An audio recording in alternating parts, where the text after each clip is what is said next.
আজকে একটু দেখবো আমরা পেরিমিটারের রেক্টেঙ্গেল কি করে বের করতে হয়। তো পেরিমিটার পার্টটা নিয়ে আজকে আলোচনা হবে, পরের দিন এরিয়া নিয়ে আলোচনা হবে। তো পেরিমিটার বের করতে গেলে পেরিমিটার কাকে বলে বলছে, পেরিমিটার কিছুই না, পেরিমিটার যে কোনো একটা শেপ দেওয়া থাকলো, যে কোনো একটা শেপ, ট্রায়াঙ্গেল, রেক্টেঙ্গেল আর কোয়াড্রিলেটারাল, পেন্টাগন যাই থাক, পেরিমিটার মানে সাম অফ লেন্থ, মানে সাম, এইটার সাম, এইটার সাম, এইটার সাম, এইটার সাম, এই লেন্থ গুলোর সাম করে যেটা পাবো সেটাই হচ্ছে perimeter. Perimeter is the distance of sum of side of a closed figure. ফিগারটা ক্লোজ হলেই পেরিমিটার পেয়ে যাব। সে যে কোনো টাইপের ফিগার হতে পারে, ট্রায়াঙ্গেল হতে পারে, রেক্টেঙ্গেল হতে পারে, আর যেটা হতে পারে সেটা হচ্ছে পেন্টাগন। এই পেরিমিটার বের করার অনেকগুলো আবার রুলস থাকতে পারে, অনেকগুলোতে আবার ফর্মুলা আছে, অনেকগুলোতে বেসিক্যালি ফর্মুলা নেই। সো এই পেরিমিটারের আগে আসি, কার কার পেরিমিটার হতে পারে বা কেমন কেমন টাইপের হতে পারে। তো তোদের সিলেবাসে যেটুকু আছে সেটা হচ্ছে, আমি ফার্স্ট অফ যদি দেখি নাম্বার অফ সাইড, নং অফ সাইড, নং অফ সাইড কার কার আছে, আর এদিকে হচ্ছে শেপস গুলো কি কি হবে। তো নং অফ সাইড যদি 3 হয় তাহলে আমরা জানি ট্রায়াঙ্গেল। নং অফ সাইড মিনিমাম কেন 3 হতে হবে, কারণ দুটো সাইড দিয়ে, কোনোদিন দুটো সাইড লাইন সেগমেন্ট দিয়ে আমরা কিন্তু একটা ক্লোজড ফিগার পাবো না। তার জন্য নাম্বার অফ সাইড কোনোদিনও দুটো হবে না, যে কোনো ফিগারের ক্ষেত্রে দুটো হবে, কিন্তু ওটা ক্লোজড ফিগার হবে না। ক্লোজড ফিগারের ক্ষেত্রে মিনিমাম নাম্বার অফ সাইড হতে হবে 3টে।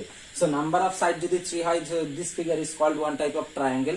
তারপরে আমরা জানি ট্রায়াঙ্গেলের আবার 3টে সাইড আছে, 3টে পার্ট আছে, ইকুইলেটারাল, তারপর হচ্ছে আমার আইসোস্কেল এন্ড স্কেলেন ট্রায়াঙ্গেল। সো ওটা পরে আসছে। নাম্বার অফ সাইড যদি 4 হয় তাহলে ওটাকে আমরা বলছি কোয়াড্রিলেটারাল। সো কোয়াড্রিলেটারালের বেসিক্যালি আমরা যেটা জানি সেটা হচ্ছে স্কোয়ার আর রেক্টেঙ্গেল, বা তারপরে আসতে পারে রাম্বাস, আর হচ্ছে ট্রাপিজিয়াম আসতে পারে, প্যারালেলোগ্রাম আসতে পারে। তো এটা হচ্ছে 4টে সাইড থাকলে সেটাকে আমি কোয়াড্রিলেটারাল বলবো। সো কোয়াড্রিলেটারালেরই একটা টাইপ হচ্ছে একটা স্কোয়ার, একটা রেক্টেঙ্গেল। তো এই দুটো নিয়ে আলোচনা আছে, স্কোয়ার আর রেক্টেঙ্গেল বা ট্রায়াঙ্গেল। নাম্বার অফ সাইড যদি 5 হয়ে যায়, then this type of shape is called pentagon. And number of side যদি 6 হয়ে যায় তাহলে বলবো আমরা hexagon. And number of side যদি 7 হয়ে যায় তাহলে আমরা বলবো সেপ্টাগন আর heptagon, septagon. And number of side যদি 8 হয়ে যায়, then we call this octagon. and number of side যদি 9 হয়ে যায় দেন নোনাগন, and number of 9 side 9 হয়ে গেলে নোনাগন, and number of side যদি 10 হয়ে যায় then this type of shape is called decagon, decagon. Number of side means আমি এইদিকে একটা করে পিকচার দেখিয়ে দিচ্ছি যে এটা নাম্বার অফ সাইড 3 হলে এরকম হবে, নাম্বার অফ সাইড 4 হলে এরকম টাইপের হবে, যে 4টে সাইড আছে। নাম্বার অফ সাইড 5 হলে কেমন টাইপের হবে, this Pentagon, this type of. Hexagon মানে 6টা সাইড থাকবে, 1 2 3 4 5 6। সে হেপ্টাগন মানে 7খানা সাইড থাকবে। তো আমরা যেভাবে খুশি ড্র করতে পারি, যে this is 1, this is 2, this is 3, this is 4, and this is also 5, and this is 6, and this is 7, যে এখানে একটা দাগ দিয়ে দিলাম। তেমনি অক্টাগন আঁকাতে পারি আমরা 1 2 3 4 5 6 7 8। অক্টাগন মিন্স 8টে সাইড থাকলেই হলো। তারপরে ওটাকে আমরা আসবো রেগুলার না ইরেগুলার। যে কোনো শেপ রেগুলার তখনই হবে যখন অল সাইডস গুলো ইকুয়াল লেন্থের হবে। দ্যাট ইজ ট্রায়াঙ্গেলের ক্ষেত্রে equilateral triangle is a regular triangle, কারণ ইকুইলেটারাল ট্রায়াঙ্গেলের 3টে সাইডই সেম আছে। কোয়াড্রিলেটারাল ক্ষেত্রে স্কোয়ার আর রাম্বাস, কারণ স্কোয়ারেরও 4টে সাইড সেম আছে। সাইড সেম থাকলে তখন ওটাকে বলবো আমরা রেগুলার। রেগুলার কোয়াড্রিলেটারাল তাহলে কে কে হবে, স্কোয়ার আর রম্বস। রেগুলার পেন্টাগন মিন্স 5টে সাইডই ইকুয়াল হবে, that's is this type of shape. Regular hexagon মানে 6টা, আদারওয়াইজ হেক্সাগন যেভাবে খুশি আঁকাতে পারি আমরা, 1টা 2টো 3টে 4টে 5টে 6টা, এইভাবে এখানে অ্যাড করে দিতে হবে যে 6টা হয়ে গেল, ব্যাস। তো এটা একটা ওয়ান টাইপ অফ হেক্সাগন, 6টা সাইড আছে, 6টা সাইড থাকলেই ওয়ান টাইপ অফ হেক্সাগন। তারপর এটা দেখতে হয় রেগুলার আর ইরেগুলার। রেগুলার মিন্স সবগুলো side equal, irregular means side গুলো আনইকুয়াল থাকবে। তবে সেপ্টাগন আসতে পারে, 7টে সাইড ইকুয়াল হতে পারে, আনইকুয়ালও হতে পারে, সিমিলারলি অ্যাজ ওয়েল অ্যাজ। তো এইগুলোর আমরা পেরিমিটার বের করা শিখবো। তো পেরিমিটার গুলো যেভাবে বের করে,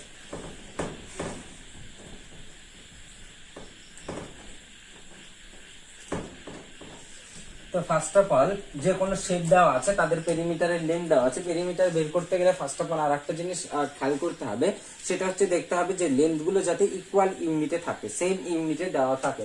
সাপোজ এইরকম টাইপের একটা লেন্থ দেওয়া আছে, বললো ফাইন্ড দ্য সাম অফ বা এরিয়া অফ দিস ফিগার। এখানে বলে দিল 10 সেমি, এখানে 12 সেমি, এখানে বলে দিল মনে করো সাপোজ 15 সেমি। So perimeter is equal to কি হয়ে যাবে, perimeter is equal to 10 plus 12 plus 15।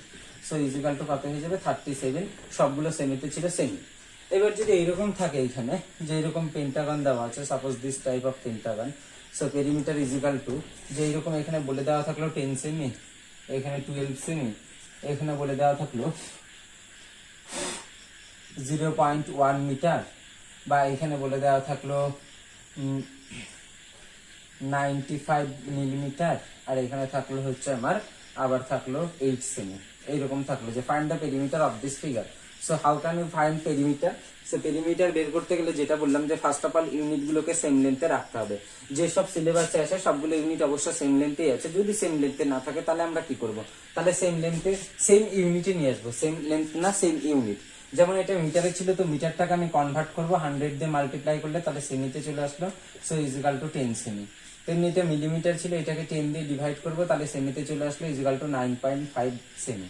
তো সবগুলো আমার সেমিতে চলে আসলো। তাহলে এবার কিন্তু আমরা অ্যাড করতে পারি যে perimeter equal to 10 plus 12 plus 8 plus 9.5 plus 10, যা অ্যান্সার আসবে দ্যাট ইজ 20, 32, 40, 49.5 সেমি। This is your answer. So এইভাবে কিন্তু পেরিমিটার আর রেডিয়াস বের করতে হবে, যে কোনো ফিগারটা যেমন খুশি থাকতে পারে,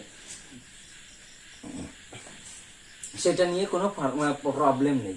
এবার আসবো আমরা রেক্টেঙ্গেলের কি করে আমরা পেরিমিটার বের করতে পারি। তো রেক্টেঙ্গেলের ক্ষেত্রে ফার্স্ট অফ অল রেক্টেঙ্গেল যেমন দেখতে হয়, this type of shape is one type of rectangle. রেক্টেঙ্গেলের সবসময় যেটা থাকে যে বড় যেটা দেখতে সাইড, সেটাকে আমরা সবসময় লেন্থ বলি, that is this is length. And length দুটো থাকে, এইটা যদি লেন্থ হয় তাহলে এই সোজাও লেন্থ হবে। আমরা যে কোনোটাকে লেন্থ বলতে পারি, বাট জেনারেলি আমরা যেটা বিগার লার্জেস্ট সাইড বা লার্জার সাইড সেটাকে আমরা অবভিয়াসলি লেন্থ বলি, আর এটাকে আমরা বলি ব্রেথ, ব্রেথ বলি, বা মাঝে মাঝে ওয়াইডও বলে থাকি, ওয়াইড ব্রেথ বলি, বা ওয়াইডও বলা থাকে কোনো কোনোটাতে। তো এটা ব্রেথ হলে এটাও বের হবে। তো এবার পেরিমিটার কি হবে? পেরিমিটার ইজিক্যাল টু যেটা হবে সেটা হচ্ছে sum of all side, that is this, মানে লেন্থ প্লাস এটা মিন্স ব্রেথ প্লাস এটা মিন্স আবার লেন্থ প্লাস এটা মিন্স আবার ব্রেথ। তাহলে এখানে দেখো দুটো লেন্থ আছে, তাহলে আমি লিখতে পারি 2 ইন্টু লেন্থ, আর আছে দুটো breadth, that is 2 into breadth. So equal to 2 common নিলে 2 into length plus breadth. So this is your formula, perimeter equal to 2 into length plus breadth.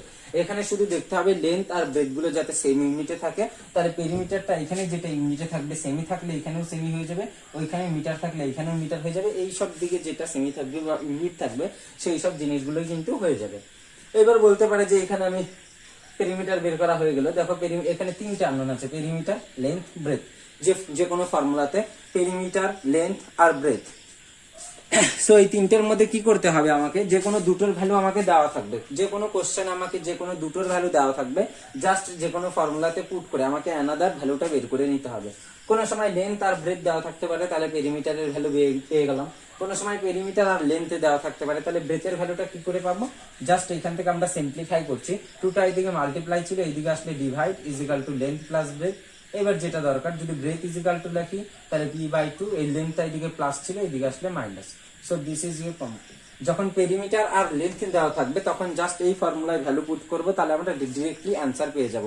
যে পেরিমিটার বলে দেওয়া থাকলো, লেন্থ বলে দেওয়া থাকলো, ব্রেথ কত, তাহলে জাস্ট এই ফর্মুলায় বলবো অ্যান্সার, মানে আমার ভ্যালুগুলো পুট করবো, তাহলে আমার কিন্তু অ্যান্সার চলে আসবে। সিমিলারলি অ্যাজ ওয়েল এজ এখান থেকে আমি পেতে পারি length equal to perimeter/2 minus breadth. So this is another formula when we given that perimeter and breadth. Perimeter আর ব্রেথের ভ্যালু দেওয়া থাকলে তাহলে কিন্তু এখান থেকে ইজিলি আমরা লেন্থের ভ্যালু ফাইন্ড আউট করতে পারবো। সো এই তিনটে ফর্মুলা বেসিক্যালি যারা পারবে মনে রাখতে পারবে, বা আদারওয়াইজ এই একটা ফর্মুলা মনে রাখলেও হবে, জাস্ট এই ফর্মুলায় ভ্যালু পুট করে তারপর কিন্তু সিম্পলিফিকেশন করতে হবে, এটা হচ্ছে পার্থক্য। আর এইসব ফর্মুলায় ভ্যালু পুট করলে আর সিম্পলিফিকেশন করতে হবে না, ডিরেক্ট অ্যান্সার চলে আসবে। So perimeter is equal to 2 into length plus breadth, আর breadth is equal to p/2 minus length, and length is equal to p/2 minus breadth. So এই তিনটে বেসিক্যালি ফর্মুলা আছে রেক্টেঙ্গেলের পেরিমিটারের ক্ষেত্রে। পেরিমিটার মিন্স কি, আমি যদি এখান থেকে জার্নি শুরু করি, ওয়াকিং শুরু করি, দ্যাট মিন্স যদি বলি আমি 1 রাউন্ড কমপ্লিট করে আসলাম, দ্যাট মিন্স কি আমি পেরিমিটার কমপ্লিট করে আসছি। দ্যাট ইজ এখান থেকে গেলাম এই গেলাম চলে আসলাম, দ্যাট ইজ 1 রাউন্ড কমপ্লিট। যদি বলি আমি 4টে রাউন্ড দিয়েছি, তাহলে কতটা আমি ডিস্টেন্স কভার করলাম, দ্যাট ইজ 4 রাউন্ড, 4 টাইমস। তাহলে আমি কি করব, জাস্ট একবার পেরিমিটারটা ফাইন্ড আউট করব, তারপর 4 টাইমস যদি বলে তাহলে 4 দিয়ে পেরিমিটারের ভ্যালুটাকে মাল্টিপ্লাই করব, কারণ আমি 4 বার রাউন্ড দিয়েছি। বা মাঝে মাঝে বলা থাকতে পারে ফেন্সিং। ফেন্সিং মিন্সও সেম জিনিস, ফেন্সিং মিন্স কি চারদিক দিয়ে এইভাবে বেড়া দেওয়া, যেটাকে বলি আমরা, বা প্রাচীর এক কথায় সেরকম বেড়া দেওয়া। তো ফেন্সিং অনেক সময় একবার হতে পারে, অনেক সময় 2-3 বার ফেন্সিং করে, যেমন তারগুলো দিয়ে 2-3 বার করে ফেন্সিং করে, বা একবারও করতে পারে। তো এবার যেটা আসি, আমরাও কিন্তু পেরিমিটার দেখেছি। কেমন দেখেছি? যে আমাদের বাড়ির চারপাশে যেটা থাকে প্রাচীর দেওয়া থাকে, ওটা কিন্তু আমাদের হাউসের পেরিমিটার, যে আমাদের বাউন্ডারি যেটা বলি, wall, boundary of the walls. This is the perimeter of our house. যে এটা কিন্তু আমি পেরিমিটারটা পাচ্ছি, কারণ সবসময় প্রায় দেখবে রেক্টেঙ্গেল টাইপেরই হয়, স্কোয়ার শেপের কমই হয়। যে লেন্থ আর ব্রেথ পেলে আমি কিন্তু আমার নিজের হাউসেরই পেরিমিটারটা বের করে নিতে পারবো। তো এবার আসি অঙ্কে, যখন আমি ভিডিওটা দেখবে তো এক্সারসাইজের বইটা বের করে নেবে 15A থেকে। আমি 2-3টে অঙ্ক করে দিচ্ছি, বা 3-4টে গোটা এক্সারসাইজটা তারপর করে নিয়ে আমাকে পাঠিয়ে দিবে সলভ করার পর সবাই। সো ফার্স্ট অফ অল যেটা করছি, ওয়ানের সি নাম্বারটা বলেছে, if perimeter is equal to 160 সেমি and length is equal to দেওয়া আছে 56.5 সেমি। এখানে বলে দিয়েছে 1 নাম্বারটা কি বলে দিয়েছে, 1 এর সি তাও পেরিমিটার ইজ ইকাল টু বলা আছে 160 সেমি and length is equal to বলা আছে 56.5 সেমি। So how can you find is equal to breadth? Therefore breadth is equal to কি হয়ে যাবে, আমরা ডাইরেক্ট ফর্মুলা লিখবো। কি লিখবো? That is perimeter by 2 minus length. So perimeter means 160/2 minus length. So how can you this? So 160/2 মানে 80 minus 56.5. So less করো, কি করে লেস করতে হয়? পয়েন্টের লেস, দ্যাট ইজ পয়েন্ট সোজাসুজি পয়েন্ট বসাবে 56.5। এখানে যেহেতু পয়েন্ট নেই, তাহলে পয়েন্টের পর 0 দিয়ে দেবো, তারপরে ডিরেক্টলি এইভাবে লেস করতে হবে। পয়েন্টের যেটা ডেসিমেলের লেস আসবে, দেখবে তোমাদের যে চ্যাপ্টারটা আছে ডেসিমেলের প্লাস মাইনাস দেওয়া আছে, কিন্তু এটা ফাইনাল এক্সামে ইনক্লুড করা আছে। হাফ ইয়ারলিতে ডেসিমেলের চ্যাপ্টারটা নেই। তাহলে কি করবো? দ্যাট ইজ 0 কে তখন আমি 10 ধরবো, অ্যাজ ইউজুয়াল যেভাবে সাবট্রাক্ট করি ওইভাবেই সাবট্রাক্ট করবো। So 10 less 5 is equal to 5, carry 1, so 10 less 7 is equal to 3 and carry 1, so 8 less 6 is equal to 2. So here is 23 point সোজাসুজি পয়েন্ট বসবে 5 সেমি, কারণ এগুলো ইউনিট সেমিতে ছিল, তাই অ্যান্সারটা সেমিতে চলে আসবে। So this is your required answer. তো এইভাবে বাকি যে দুটো আছে উপরের গুলো এইভাবে কিন্তু করে নিতে পারবে। এবার আসে আমি 2 এর সিতে। 2 এর সিতে সেম জিনিস, উল্টোটা বলে দেওয়া আছে। পেরিমিটার ইজ ইকুয়াল টু বলা আছে 151 semi and here is breadth is equal to বলা আছে 29.5 semi. So how can we find length? Length is equal to direct formula perimeter by 2 minus breadth. So just put the value of perimeter and breadth, you will get the answer. So perimeter is equal to কি হবে 151/2 minus breadth is equal to 29.5. So just 151 কে 2 দিয়ে divide করো, otherwise যে কোনো ভাবে solve করলেই হলো। 151 কে কি করে 2 দিয়ে ডিভাইড করব? এইভাবে জাস্ট ডিভাইড করব। 2 7 যা 14 ক্যারি 1, দ্যাট ইজ 2 5 যা 10 ক্যারি 1, পয়েন্ট নিলে একটা 0 বসবে। সো 5 2 যা 10 মিলে গেল। So 75.5 less 29.5। সিমিলারলি পয়েন্ট সোজাসুজি লেস করে দিবে, আগের বার যেরকম দেখালাম সাবট্রাক্ট কি করে করে, that is 5 less 5 0, 0.5 less 9 6 carry 1, then 7 less 3 is equal to 4. So 46 semi.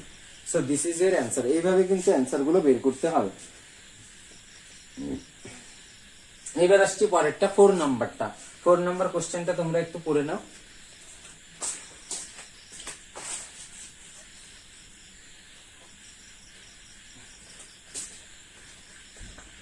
তো 4 নাম্বার কোশ্চেনটা যেটা আছে সেটা হচ্ছে,